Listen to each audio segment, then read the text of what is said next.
السلام علیکم every one, کیسے ہیں آپ سب؟ اور آج ہم لے کر آئے ہیں ایک ویڈیو جس میں ہم آپ کو دکھائیں گے مدینہ کی مختلف زیارتیں۔ ہم لوگوں نے ایک کار بک کی تھی جو کہ ایزیلی ہوٹل کے باہر یا آپ مدینہ میں بک کر سکتے ہیں۔ آپ نے اگر کہیں جانا ہے، زیارت وغیرہ وزٹ کروا سکتے ہیں وہ آپ کو، تو کار جو ہے وہ ایزیلی مل جاتی ہے۔ سب سے پہلے ہم جا رہے ہیں جبل احد۔ جبل احد وہ پہاڑ ہے جہاں پہ دوسری جنگ احد ہوئی تھی۔ اسے غزوہ احد بھی کہتے ہیں، اور یہ مسلمانوں اور قریش کے درمیان ہوئی تھی جنگ۔ اور اس جنگ میں آپ صلی اللہ علیہ وسلم کے جو چچا تھے حضرت حمزہ، وہ شہید ہوئے تھے۔ اور یہ جو پہاڑ ہے اس کی بہت زیادہ اہمیت ہے مسلمانوں کے لیے، اور حضور صلی اللہ علیہ وسلم نے اس پہاڑ کے بارے میں کہا ہے کہ یہ پہاڑ مجھ سے محبت کرتا ہے اور میں اس سے محبت کرتا ہوں۔ یہ سامنے آپ کو جو پہاڑ نظر آ رہے ہیں یہ جبل احد ہے، اور یہ جو ہے وہ 7 کلومیٹرز لانگ ہے، 1000 میٹرز اس کی ہائٹ ہے، 1000 سے تھوڑی سی زیادہ، 3 کلومیٹرز وائڈ ہے۔ یہ مدینہ میں ہم دیکھ رہے تھے کہ کافی جگہ پہ کنسٹرکشن ابھی بھی ہو رہی ہے، اور اب یہ بھی دیکھا کہ جو مسجد نبوی ہے اس کو اور ایکسٹینڈ کر رہے ہیں۔ تو یہ بھائی جو ہیں وہ ہمیں بتا رہے تھے کہ ابھی کنسٹرکشن ہوتی جا رہی ہے، اور یہ لوگ جو ہے وہ مسجد نبوی کو بڑھاتے جائیں گے، اور ایک دن مطلب آئے گا کہ جو یہ جبل احد ہے وہ مسجد کے اندر آ جائے گا، یعنی حرم شریف کے اندر آ جائے گا۔ اور انہوں نے یہ بھی بتایا کہ حضور صلی اللہ علیہ وسلم نے یہ 1400 سال پہلے جو ہے وہ یہ بات کہی تھی کہ ایک دن وہ آئے گا کہ جبل احد جو ہے وہ حرم میں ہوگا۔ تو آٹومیٹکلی اسی طرح پلاننگ ہوتی جا رہی ہے، اور گورنمنٹ کنسٹرکشن کر رہی ہے اور اب مسجد کو ایکسٹینڈ کر رہی ہے۔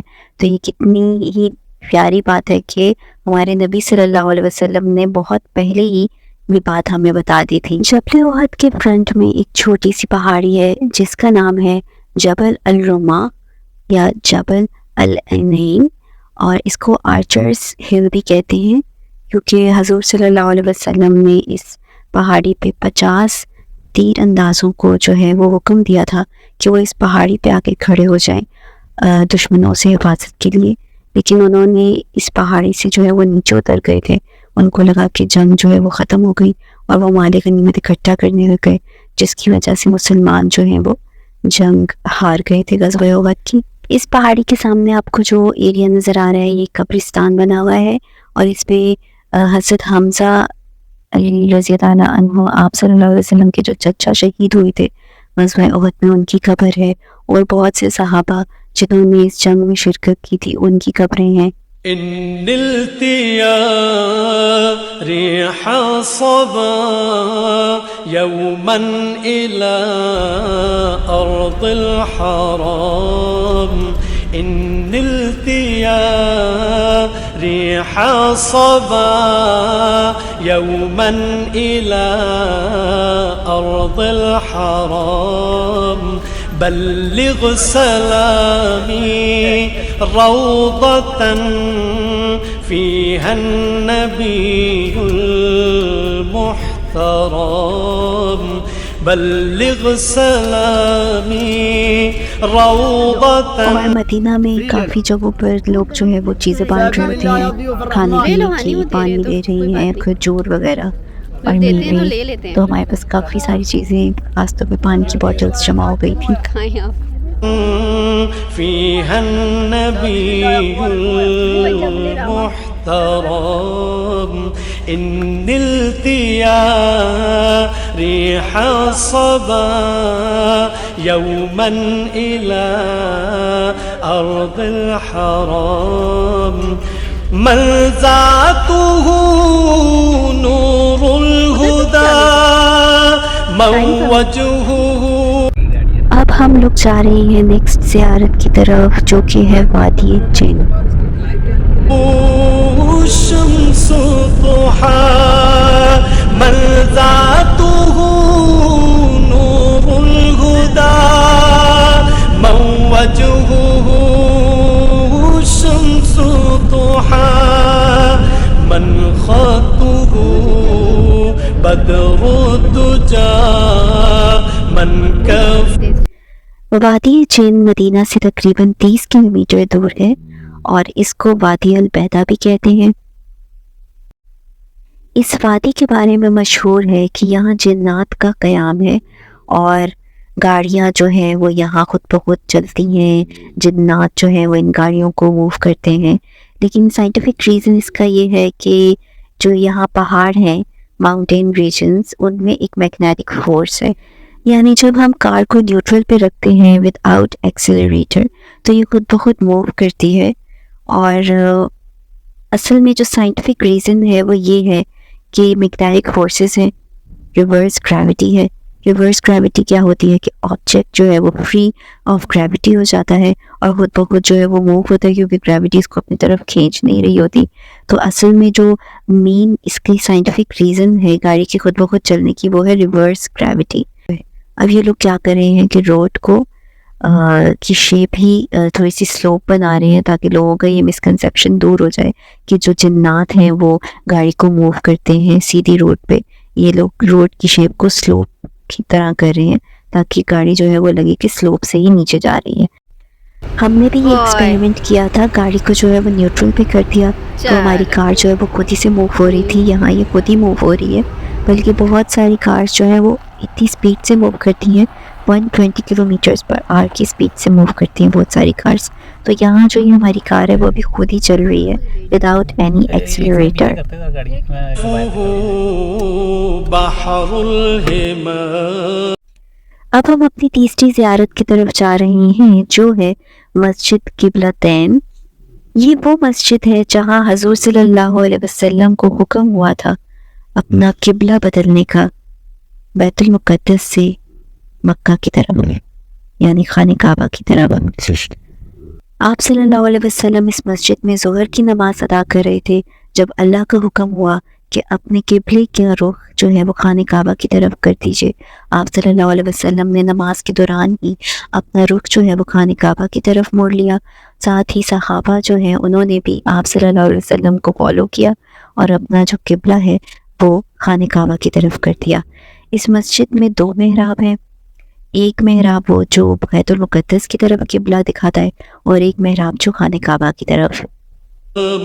من خده بدر الدجى من كفه بحر الهمام إن نلت يا ريح صبا يوما إلى أرض الحرام بلغ سلامي روضة فيها النبي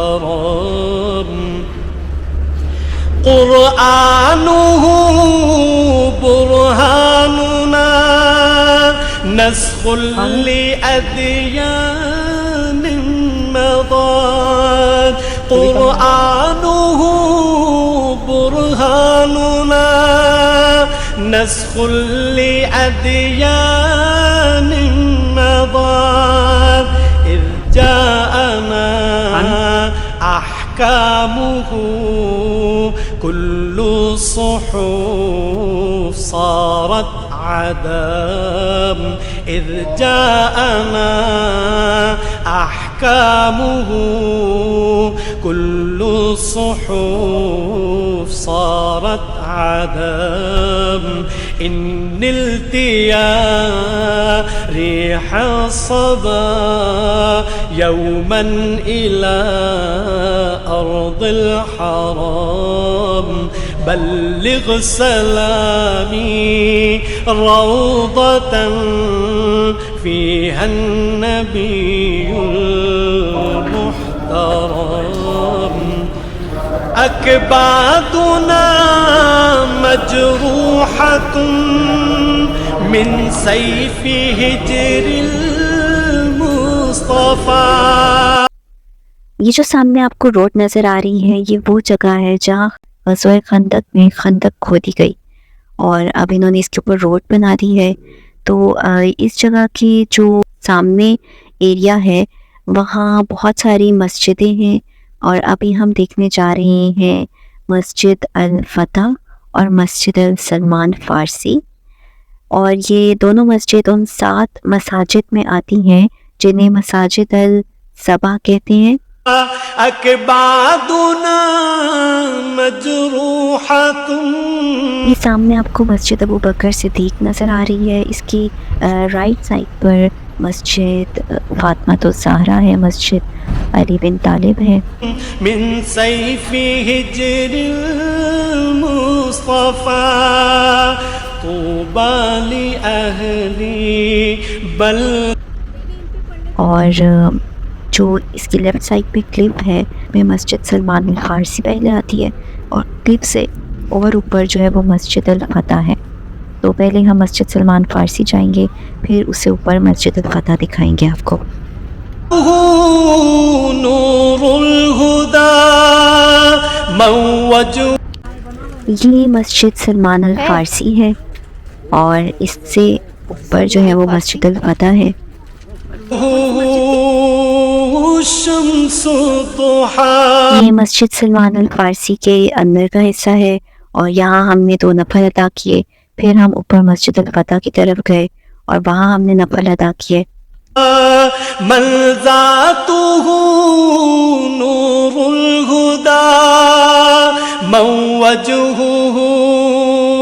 شمس ضحیٰ من خدہ بدر الدجی من کفہ بحر الہمام من خدہ بدر الدجی من کفہ بحر الہمام ان التیا ریح صبا یوما الى ارض الحرام بلغ سلامی روضة فيها النبي المحترم۔ مسجد الفتح کی بہت امپورٹنس ہے اسلام میں، کیونکہ حضور صلی اللہ علیہ وسلم نے اس مسجد میں فتح کی دعا مانگی تھی غزوہ خندق کے دوران۔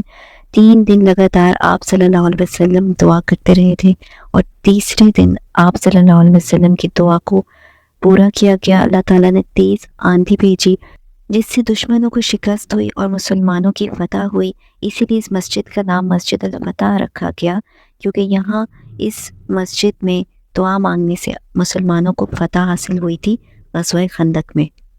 اس مسجد میں جو دعا کی جائے وہ قبول ہوتی ہے، اور ادھر نفل پڑھنے کا بھی بہت ثواب ہے۔ تو یہاں آپ جب آئیں تو مسجد کو ضرور وزٹ کریں اور یہاں نفل ادا کریں اور دعا بھی کریں۔ قرآنہ برہاننا نسخ لأدیان مضاد، قرآنہ برہاننا نسخ لأدیان مضاد اذ جاءنا احکامہ کل صحف۔ ہماری آخری زیارت ہے مسجد قباء۔ مسجد قباء وہ مسجد ہے جب آپ صلی اللہ علیہ وسلم مدینہ تشریف لائے مکہ سے، تو آپ صلی اللہ علیہ وسلم کی موجودگی میں جو پہلی مسجد تعمیر کی گئی وہ مسجد قباء تھی۔ آپ صلی اللہ علیہ وسلم نے خود اس مسجد کی تعمیر میں حصہ لیا، یعنی اس کا جو پہلا پتھر تھا وہ آپ صلی اللہ علیہ وسلم نے اپنے ہاتھوں سے لگایا، اور پھر صحابہ نے اس مسجد کو مکمل کیا۔